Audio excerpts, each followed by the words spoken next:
النازعات غرقا ان فرشتوں کی قسم جو ڈوب کر کھینچ لیتے ہیں، والناشطات نشطا اور ان کی جو آسانی سے کھول دیتے ہیں، والسابحات سبحا اور ان کی جو تیرتے پھرتے ہیں، فالسابقات سبقا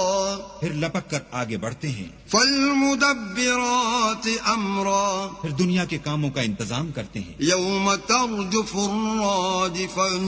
کہ وہ دن آ کر رہے گا جس دن زمین کو بھونچال آئے گا، تتبعها الرادفا پھر اس کے پیچھے اور بھونچال آئے گا، قلوب یومئذ واجفا اس دن لوگوں کے دل خائف ہو رہے ہوں گے، ابصارها خاشعا اور آنکھیں جھکی ہوئی، یقولون ائنا لمردودون فی الحافرہ کافر کہتے ہیں کیا ہم الٹے پاؤں پھر لوٹیں گے، اذا كنا عظاما نخرا بھلا جب ہم کھوکھلی ہڈیاں ہو جائیں گے تو پھر زندہ کیے جائیں گے، قالوا تلك اذا کرۃ خاسرہ کہتے ہیں کہ یہ لوٹنا تو موجب زیاں ہے، فانما هي زجرۃ واحدہ وہ تو صرف ایک ڈانٹ ہوگی، فاذا هم بالساہرہ اس وقت وہ سب میدان حشر میں آ جمع ہوں گے، هل اتاك حدیث موسیٰ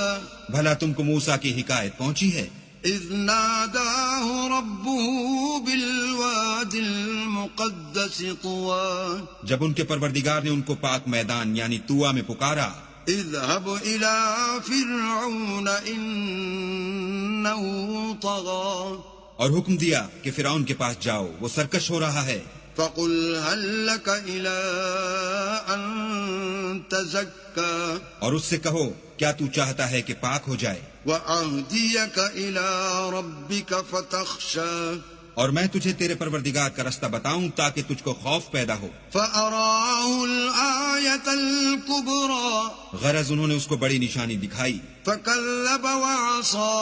مگر اس نے جھٹلایا اور نہ مانا، ثم أدبر يسعى پھر لوٹ گیا اور تدبیریں کرنے لگا، فحشر فنادى اور لوگوں کو اکٹھا کیا اور پکارا، فقال أنا ربكم الأعلى کہنے لگا کہ تمہارا سب سے بڑا مالک میں ہوں، فأخذه الله نكال الآخرة والأولى تو اللہ نے اس کو دنیا اور آخرت دونوں کے عذاب میں پکڑ لیا، إن في ذلك لعبرة لمن يخشى جو شخص اللہ سے ڈر رکھتا ہے اس کے لیے اس قصے میں عبرت ہے، أأنتم أشد خلقا أم السماء بناها بھلا تمہارا بنانا مشکل ہے یا آسمان کا، اسی نے اس کو بنایا، رفع سمكها فسواها اس کی چھت کو اونچا کیا پھر اسے برابر کر دیا، وأغطش ليلها وأخرج ضحاها اور اسی نے رات تاریک بنائی اور دن کو دھوپ نکالی، والأرض بعد ذلك دحاها اور اس کے بعد زمین کو پھیلا دیا، أخرج منها ماءها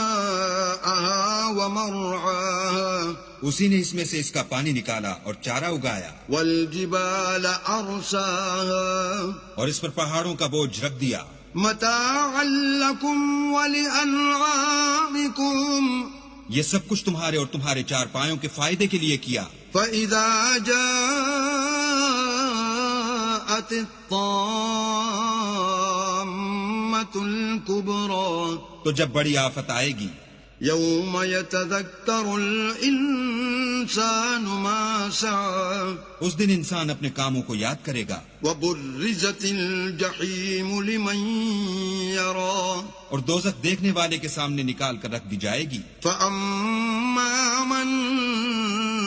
طغى تو جس نے سرکشی کی وآثر الحياة الدنيا اور دنیا کی زندگی کو مقدم سمجھا، فإن الجحيم هي المأوى اس کا ٹھکانہ دوزخ ہے، وأما من خاف مقام ربه ونهى النفس عن الهوى اور جو اپنے پروردگار کے سامنے کھڑے ہونے سے ڈرتا اور جی کو خواہشوں سے روکتا رہا، فإن الجنة هي المأوى اس کا ٹھکانہ بہشت ہے، يسألونك عن الساعة أيان مرساها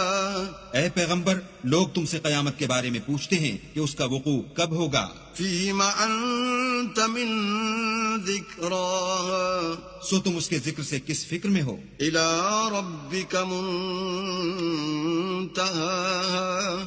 اس کا منتہا یعنی واقع ہونے کا وقت تمہارے پروردگار ہی کو معلوم ہے۔ انما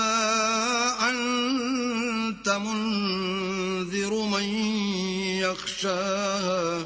جو شخص اس سے ڈر رکھتا ہے تم تو اسی کو ڈر سنانے والے ہو۔ كأنهم يوم يرونها لم يلبثوا إلا